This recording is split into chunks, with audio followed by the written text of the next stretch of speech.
G'day folks and welcome to FJ Holden Jive Talking. You're with Jules Knight from the NASCO based Speed Shop. Now, a few episodes ago, I mentioned the starter motors. Now, I'm talking about Bosch Starter Motors, and what I was doing at the time was making reference to trying to upgrade the performance of 6-volt electrical systems because I think they can be pretty good. If they're left to decline, well, they can be downright frustrating and awful. But when you've got a decent battery, power cable, negative cable, earth cable, and decent radiator as well, you've got a fair chance of having a decent starting the engine experience. Now, what I was talking about, I'm talking about Bosch. Now, I had a phone call from Dave in New Zealand, who's a mate of Rusty's, and everyone will know Rusty because he's sort of very famous in Queensland for having, show winners like Green's Tough, Extra Healthy, Neat as a Pin. Certainly knows what he's talking about. Terrific people. Now, what I had said to subscribers, and if I just get so this is the Master Parts catalogue out. Now, if we go to the electrical section, you can see the contact points here. Now with Holden, they had 2. So with Bosch Starter Motors, 2 contacts.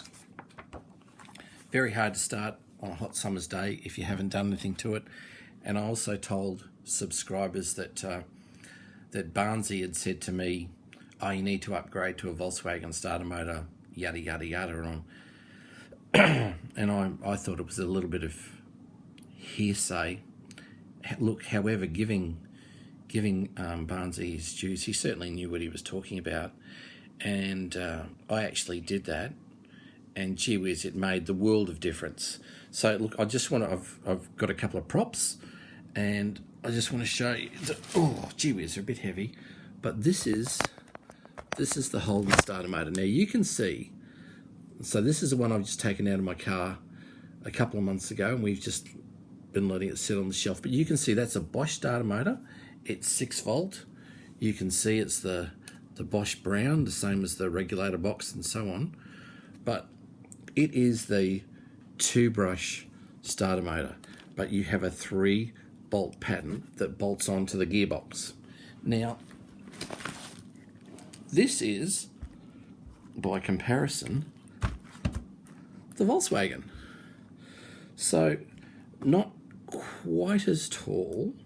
However, this is what I'm going to be giving to Logan Priest and saying, I want you to take the internals from the Bosch starter motor, and I want you to put the Bosch Volkswagen starter motor and put them in my Holden starter motor, please, because I really do not want to have problems like I did between 1981 and 1989 with starting that car when it was hot, and I certainly made mention of driving somewhere on a hot summer's day, and you go to start the car and it's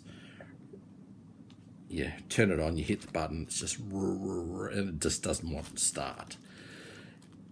That solved my problems, and I'm going to do it again. The only difference that you hear is a slight change in sound once the Volkswagen internals have been put into the Holden starter motor. However, in saying that, the performance for me was just miraculous. The difference was really, really good, and I was so pleased that I actually did. And it's seriously, between 1990 and 1999, for as long as I had my FJ Ute, never gave me a moment's worry of starting. It was really, really good, and I was most impressed with it. Now, look, one of the other things that I've seen lately on the group was to do with the air cleaner. Now, I made reference to this when I was showing subscribers a couple of episodes ago the grey motor I've got in my cradle, and that'll be going in the car. And this is the air cleaner that came with it. So this one's been powder coated and it's good to go. Now, I previously had the thought process that, okay, well, it's the little one that came on the FX all the time, so this is the FX and the other one's the FJ. But if you go through the FJ Master Parts catalogue, you actually see the oil bath air cleaner as an accessory. So that's got to tell you that the base model comes with this, and then you upgrade to the oil filter. So from that perspective, that sort of made things a little bit clearer to me. And in talking to some of the other people who were on the Facebook group, on the appreciation group, they were quite right in what they were talking about and saying, well, it did both. And then it was up to the salesman to say, well, look, if you're in a dusty area, or we need to upgrade you to a better oil filter, we'll get you the oil bath. Whereas, I'd only bought FJs with the oil bath air cleaner. So from that perspective, I'm glad I've had an open mind, so I can sort of learn more about the whys and wherefores and what there was with each of the cars. So that's terrific. Now, what I wanted to talk about was just a little handy accessory you can get. Now, I've got dirty hands from those starter motors, but I'll just be careful how I handle my my workshop manual. Now, look, in section 6 of the workshop manual, 615 actually, on page 147 and 148. Excuse me. There's a 14-step process to pulling out the engine.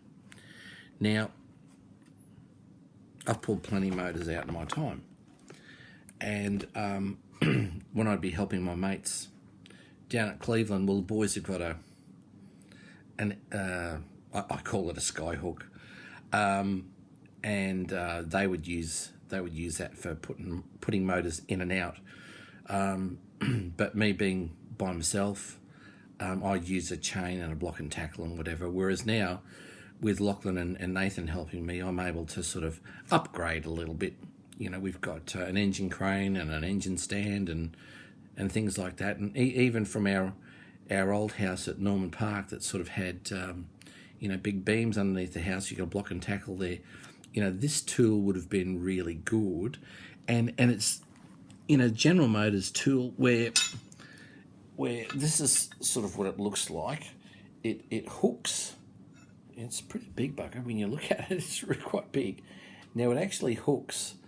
It slides down between the manifold and the block. And so what I do is when I'm using it, I put material and things here, just so it's not going to damage. It's not going to damage the paint and the block and all that sort of thing. And so as you actually take up the strain, well, what happens is this grabs hold of the block and you're able to actually lift it out. Now,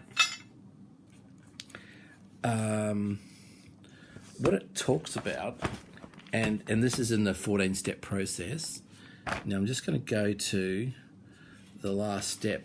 Now, I really love this. It was tricky. It says, using the rear ring of the engine lifting hook, and the tool number is 6A16, raise the engine and remove the rear engine mounts. So it's saying just hook up the rear one. So that's step 13. Step 14 was using the front ring of the lifting hook, tilt the front of the engine upwards to clear the radiator grille and lift the engine and transmission assemblies out of the vehicle. So that's this hook. So two-step. That hook to remove the engine off the rear the rear engine mounts, and then this hook to take it out, because that will create the correct angle so that the engineers have done all the measurement. But what we would do, if we were just taking the engine out and leaving the gearbox there, well, after we decoupled the motor from the gearbox, it was a case of we'd put the rings together and pull it straight out. Then we weren't having the engine on an angle or anything like that. But they're all the things that you learn a little bit through experience and so on. So, Skyhook, a great little handy tool to have. Not quite an accessory for your car, but certainly an accessory for your workshop, and certainly something that I'll be using soon, both for pulling a motor out and putting a motor back in. But it just gives you another little handy hint on FJ Holden Jive Talking. So don't forget to share, like and subscribe, but more importantly, enjoy your Holden.